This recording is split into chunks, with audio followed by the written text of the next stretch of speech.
Good morning and a very warm welcome back to another week on my plot. It's been a really good couple of weeks for my family. We had our weekend away in Broadway last weekend with the caravan, and I'll show you some clips of that. Work is really busy. I don't get up here as much in the week as I have done in the past, but you know, it's the peak of the gardening season, so that's fair enough. Yesterday our daughter and our son-in-law Charlotte and Carl visited, and we had a barbecue here. Thought that would be a bit different. And if I say we haven't had any rain now, any significant rain since early spring, guess when the hailstones hit? So I always start by mentioning the weather because it's so bloody odd at the moment. But anyway, I'll show you some clips of that. And we had a wonderful day and a great barbecue. And yeah, very memorable. So here on the plot today, the joking aside, the extremely dry weather, and a lot of my customers' lawns are now brown or yellow. It's, you know, I've said it before on other videos, it's having a toll. My perpetual spinach, which I grow because I can't grow normal spinach because it always bolts, it's bolting. I've got a couple of plants left and Charlotte and Carl took one of them, and we'll see. I'm going to, a bit like rhubarb, I'm just going to chop off the flowering spike and see if I can still harvest it. I have no idea, but I'll give that a go. Obviously I'm up here quite early, hence the beautiful sunrise behind me. So yeah, the spinach has bolted. Some of the onions, or quite a few of the onions, have bolted. And of course the watering, it takes a physical toll as well as a mental one. It's just constant. However, no complaints. We'll have a quick walk around the plot because there's a few things that need doing today. What is good news is the cropping of the fruit. All the soft fruits have been spectacular, without fail, and the blueberries have only just started. So we're having lots of our own fruit. We're having fruit salads of an evening. Yesterday, after we'd had the main barbecue, I dispatched everybody to a different part of the allotment. They picked fruit, we brought it together, and we had a fruit pudding. You know, that's just special. But anyway, on the plot, I'll show you around. I've got a few things to do, and we'll talk a little bit more about the body and a very lucky RAF air crewman. So let's have a look round.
Unfortunately, dear, the train has left the station.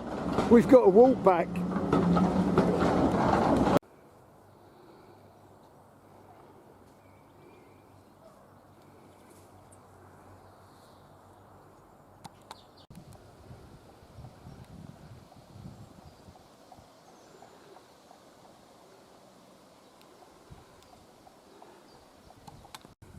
Welcome to the Cotswolds.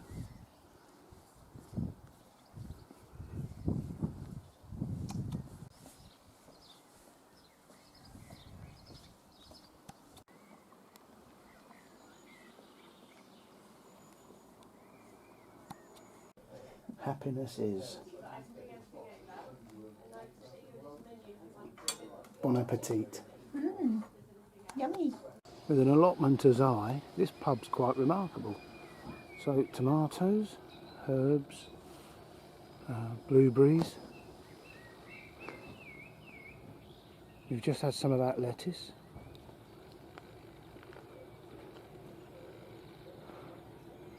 More salad stuff. Oh yeah, they got loads of lettuce over there too. So Yeah. they've got ours from over there. Well, the weather's not the best, but it is an absolutely stunning location. You won't be surprised to hear it's called the Mount. Coming up there nearly killed me. Right, onwards to Broadway.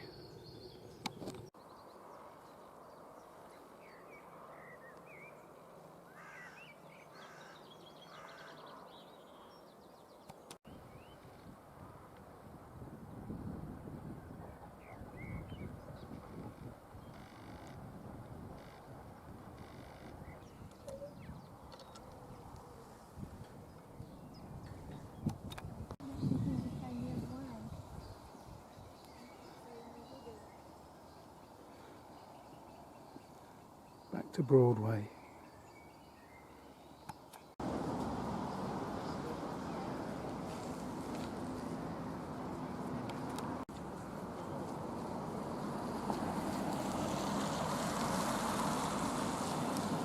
Another day, another walk, another Cotswold village. Stunning.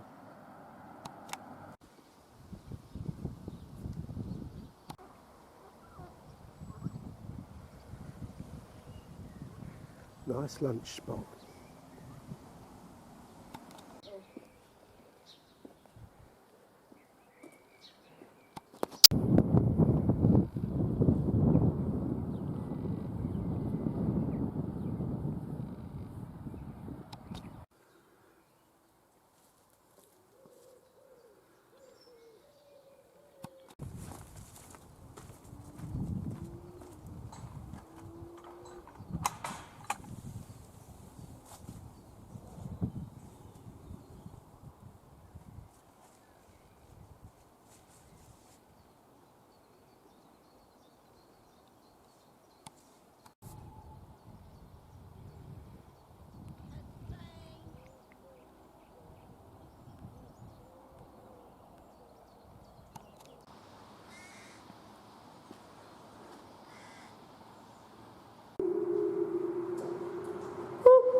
Well, just back from our weekend away.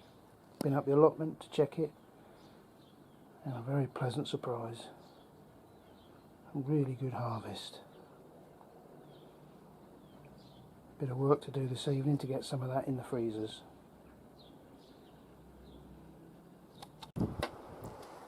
Family barbecue time on the allotment. Very stereotypical rolls. Me and David are drinking cider. My wife is doing all the food prep. It's good watching people work, isn't it? Fascinating, isn't it? And Arnie the dog's getting a run around.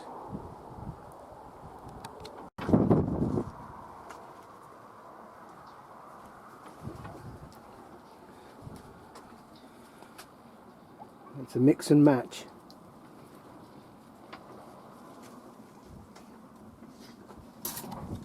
So it's now raining hard. David's on the onions. Mum's on the skewer thing. I'm on the crisps.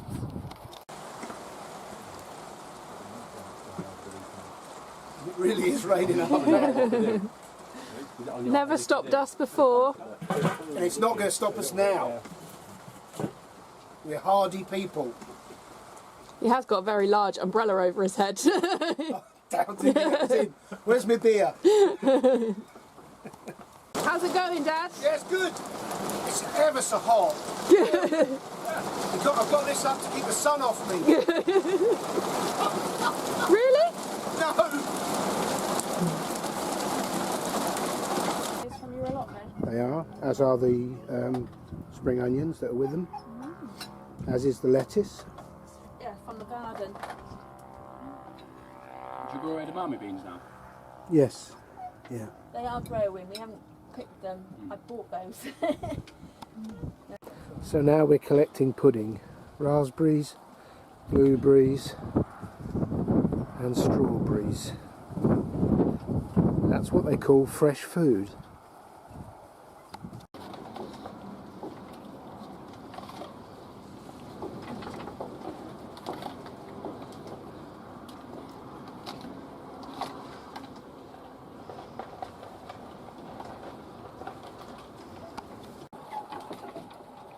That's how allotment fruit is meant to be eaten, isn't it? Yeah. Freshly picked. Well, down this end of the plot, everything really is kicking on. I've cleared out all the poor leaves on the rhubarb plants and given them a good drink, which has made them stand up again. They look a lot better for that.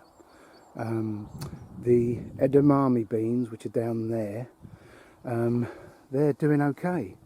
They're growing on. I think some of the hot, dry weather we've had has done them the world of good. Winter squash there. Job for today is the leeks and the onions that was planted in the spring that aren't doing well. They need a really good hoeing round. Clear them and then give them a good water. On this side, the pumpkins really are bushing up a treat. Really good solid plants now. And the carrot beds, or the carrot pots, I'm making sure that I give them plenty of water because I really don't want them to bolt. Do carrots bolt? I think they do, don't they? And you know, kept these potatoes in the shade, and they seem to be doing well for it. So yeah, very good down this end.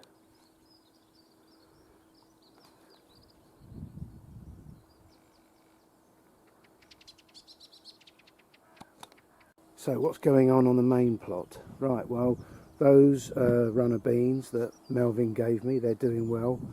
I have a third sowing of beetroot and they're developing nicely. These seed sown onions are not bolting and they're doing well. The cucumbers and the gourd birdhouse are coming on a treat, and they are now starting to send out tendrils and climb up the poles, so I'm very happy with that. The Brussels sprout plants are looking good. I've got here some dwarf French beans and then their climbing counterparts on that wigwam. Tomatoes are a lot of work to keep side shooting them, and I've cut some of the lower leaves on to let some air through, and then I've got to tie them into the stakes because in previous years I didn't do that enough and they all collapsed. Anyway, this bed of onions, I've given them a good watering over the last week, so they're doing well. The calabrese and the cauliflower are developing nicely. We've had a few calabrese and some of them are in the freezer now, so very happy with that. Another job I've got to do today, the winds were quite high yesterday and they've knocked down these peas, so I've got to pick them up and tie them in. I think I might be able to harvest some peas today. We'll have a look later. Potatoes, I really should water them, but it's a lot of work. Another bed of onions, not too bad actually, these are looking okay. The green and red cabbage are coming on, don't harvest them really till the autumn. this bed of raspberries, they've been okay. They're quite small raspberries, but there's lots of them. Again, I should water them. The two courgette plants are already harvesting strongly. Won't be long now till I harvest the garlic. There's the main bed of beetroot. Cheryl has already made a fastidious start on picking blackcurrants, and if the weather holds off today, which is touch and go, she should be up to pick some more. The asparagus bed with the new plants that Bridget gave me very kindly, they're doing okay. Yeah, I'm very happy with it all. The strawberries have been fantastic, but they are now sort of dwindling. But taking their place are the blueberries. Another bed of potatoes and the gooseberries. Definitely be picking gooseberries today. So it's all looking fantastic. And round the back, I've just given the parsnips a really good water. I've given each drum a watering can to itself. So lots to do, but I'm up here nice and early. And if I can swing you round as the sun starts to rise on this Sunday morning, I'm very happy with how it's going, and we're starting to crop and enjoy the feast of our labour.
I've mentioned before that I look after the grounds at the local garden centre, and they have a little area where they put aside wood they don't want for people to take away.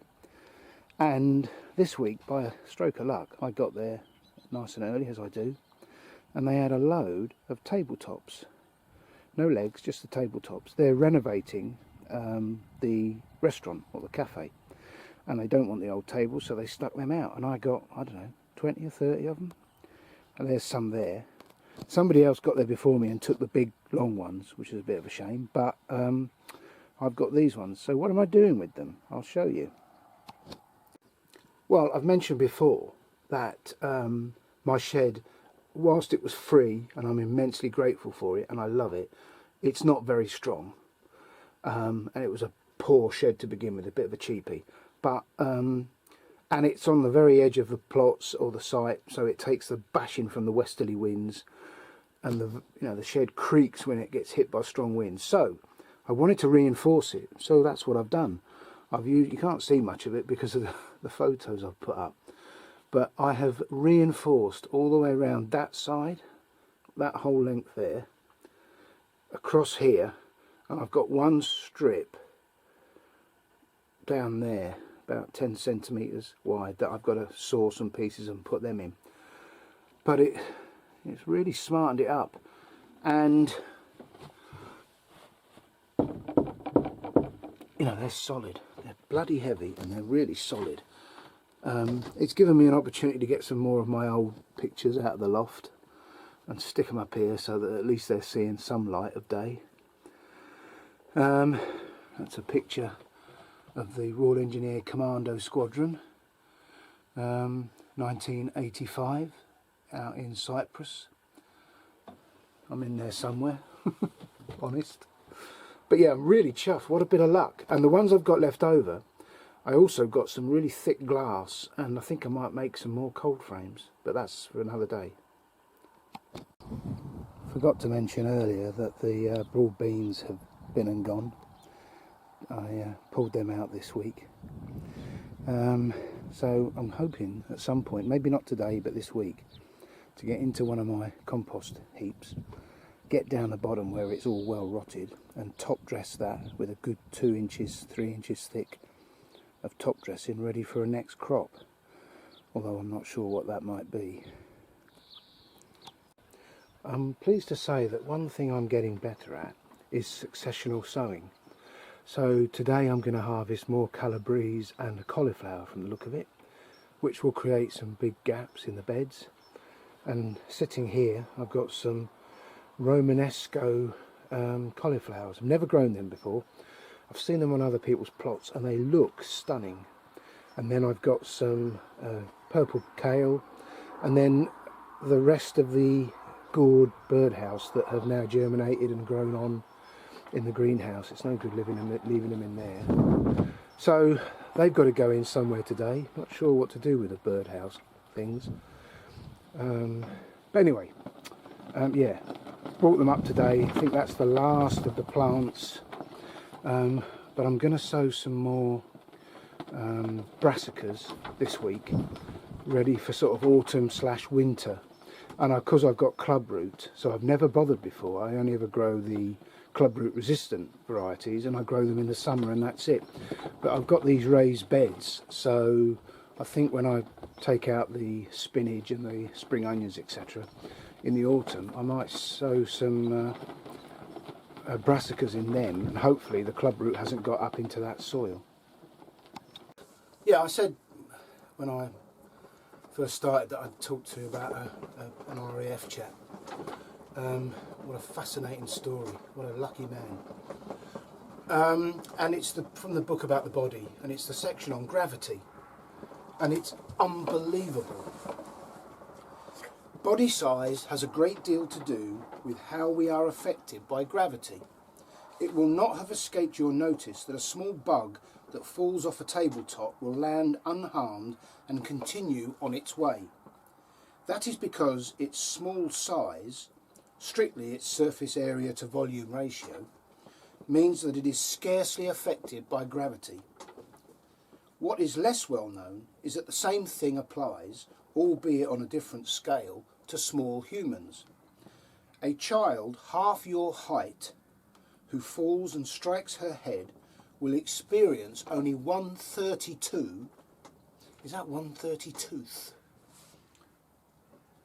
1/32 of the force of impact that a grown person would feel, which is part of the reason that children seem often to be so mercifully indestructible. That's fascinating, isn't it? Because as a parent, if you see your child fall and bang their head, you think they're going to have the same effect that you will, and that it could be very serious. And of course sometimes it is, but more often than not it's not. Adults are not nearly so fortunate. Few grown humans can normally survive a fall of much more than 25 or 30 feet. Though there have been some notable exceptions, none more memorable perhaps than that of British airman in the Second World War named Nicholas Alcamede, or Alcamade Nicholas. In the late winter of 1944, while on a bombing run over Germany, Flight Sergeant Alkamard, the tail gunner of a Lancaster bomber, I'm already full of admiration for the man, found himself in a literally tight spot when his plane was hit by enemy flak and quickly filled with smoke and flames. Tail gunners on Lancasters couldn't wear parachutes because the space in which they operated was too confined, and by the time Alkamard managed to haul himself out of his turret and reach for his parachute, he found it was on fire and beyond salvation. He decided to leap from the plane anyway, rather than perish horribly in flames. So he hauled open a hatch and tumbled out into the night. Oh, he was 3 miles, I'm going to say that again, 3 miles above the ground and falling at 120 miles an hour. It was very quiet, Alkamard recalled years later, so you already now know what's going to happen. The only sound being the drumming of aircraft engines in the distance, and no sensation of falling at all. I felt suspended in space. Rather to his surprise, he found himself to be strangely composed and at peace. He was sorry to die, of course, but accepted it philosophically as something that happened to airmen sometimes. Next time you see someone on the telly, oh, I suffer with anxiety, just think about Airman Alkamard being at peace, falling from 3 miles after being, out of his plane that was on fire as a tail gunner, and he was at peace. The experience was so surreal and dreamy that Alkamard was never certain afterwards whether or not he lost consciousness. But he was certainly jerked back to reality when he crashed through the branches of some lofty pine trees and landed with a resounding thud in a snowbank in a sitting position. He had somehow lost both his boots and had a sore knee and some minor abrasions, but otherwise was quite unharmed. Alkamard's survival adventures did not quite end there. This is where it's funny. I mean, it's not funny, but, After the war, he took a job in a chemical plant in Loughborough in the English Midlands. While working with chlorine gas, his gas mask came loose and he was instantly exposed to dangerously high levels of the chemical. He lay unconscious for 15 minutes before co-workers dragged him to safety. Miraculously, he survived.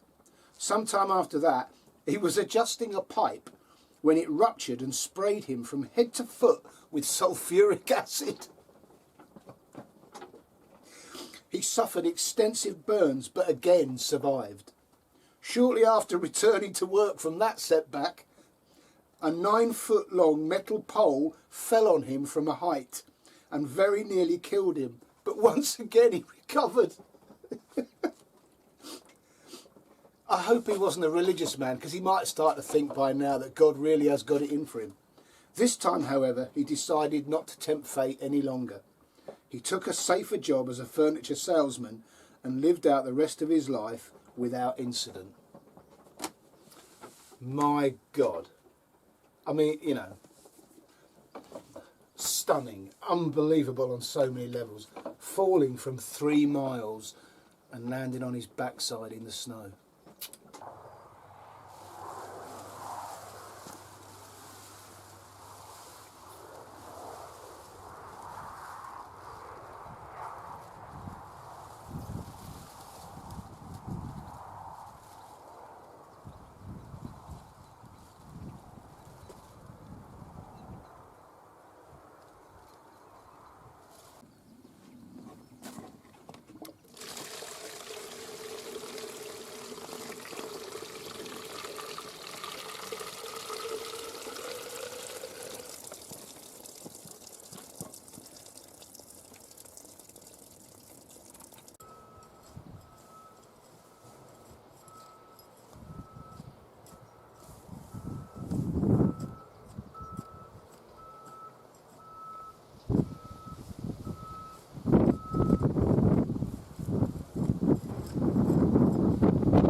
Well, there's an occupational hazard. I was just aggressively hoeing all those weeds out of that ditch. Under this path is a piece of downpipe from guttering to form a culvert, and a minor swarm of, I'm not sure if I think they're bees, came out. There's obviously a nest down there somewhere, and I've just disturbed it. I got away with it. I dashed away very quickly, dropped the tools. I've done that so many times working as a gardener. You're just unaware, and then you disturb something and you get badly stung. And it's not, you know, it's my fault, not theirs. So I shall stay away from that for a little while. Well, that's the kale, purple kale planted. I didn't get stung, which is a bonus and unusual. And my theory is that the purple brassicas don't get attacked so much by the cabbage white. So I see other people with purple cabbage and purple broccoli not netted on their site plots, and it's absolutely fine. So I'm going to try that and we'll see what happens.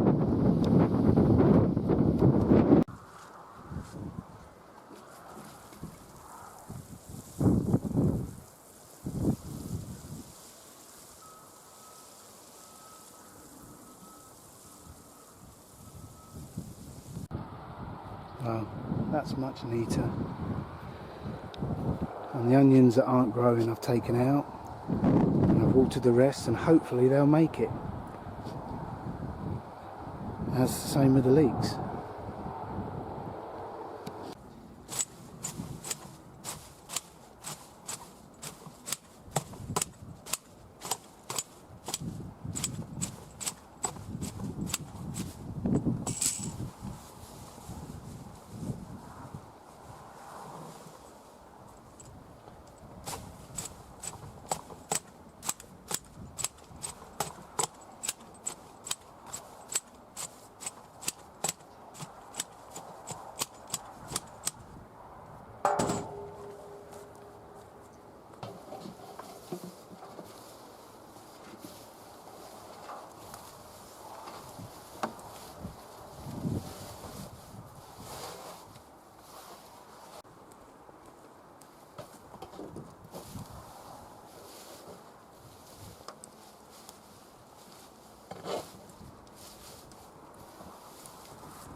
Potato gold.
Hooray!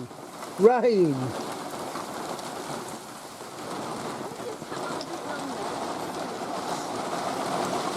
I got a fair weather workforce.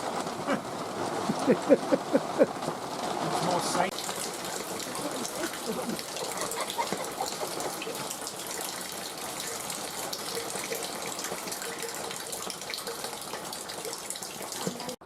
Well, I'm taking home quite a bounty today. I dug up 3 or 4 of those Kestrel potato plants that are growing in the ground, and I'm overwhelmed. I've never grown potatoes that size before, and they're a salad potato, so chuffed to bits with that. If the rest of the plants are like that, we will be self-sufficient in potatoes all year. And then 3 heads of calabrese or broccoli, 1 good sized cauliflower, our first proper picking of peas, some more blueberries, 3 punnets of black currants courtesy of Cheryl, and then the first picking of gooseberries, almost the last pickings of the strawberries, and the raspberries are well underway now, and another container of those Kestrel potatoes. Kestrel, that's what I'll be growing in the future. It was a recommendation from John, and no slug damage whatsoever. The only damage was from my garden fork. So, fantastic. Again, I'm done in. It's a long day. It's nearly 12 hours up here. And it was lovely. Just about lunchtime, Cheryl and David turned up, and David's chopped me some more wood. Cheryl is just fantastic on the black currants. Really productive day. Probably one of my most productive and rewarding days ever on the plot. 2 days in a row I've had family up here, and 2 days in a row we got spanked by a gust of heavy rain. But I've just dug in some plants and it's dust an inch down. You know, that rain didn't touch the ground. Anyway, not to worry, it'll come when it comes, and when it comes it won't blimmin' stop. Thank you for watching. Thank you to those who've subscribed, and if you haven't subscribed, please consider it. Yeah, good day. We're off to the Gower next week with Charlotte and Carl in their VW, so a weekend of camping and fun. So you know, I will post when I can next. But really productive, lots and lots of weed in. The last of my gourd birdhouse are now in the ground. Where I dug out those broccoli and cauliflower, I've put in a replacement plant for each of Romanesco cauliflower. Never grown those before, the lime green ones. See how we get on. They're not clubroot resistant. I've limed the planting holes, and we'll see. But yeah, really productive. You know. Oh, and I finished off that little strip there that needed reinforcing with these tabletops. So the shed's really coming on, and I've now got to come round the window frontage. So, you know, I'll do a little bit each time. It's really hard wood to saw. So, you know, little and often. But if you've seen it all the way through, well done for sticking with it. I do appreciate it, and I appreciate every comment I get. So I look forward to seeing you sometime next week. Whatever you're doing, have a good week. Look after yourselves. Take care. Bye for now.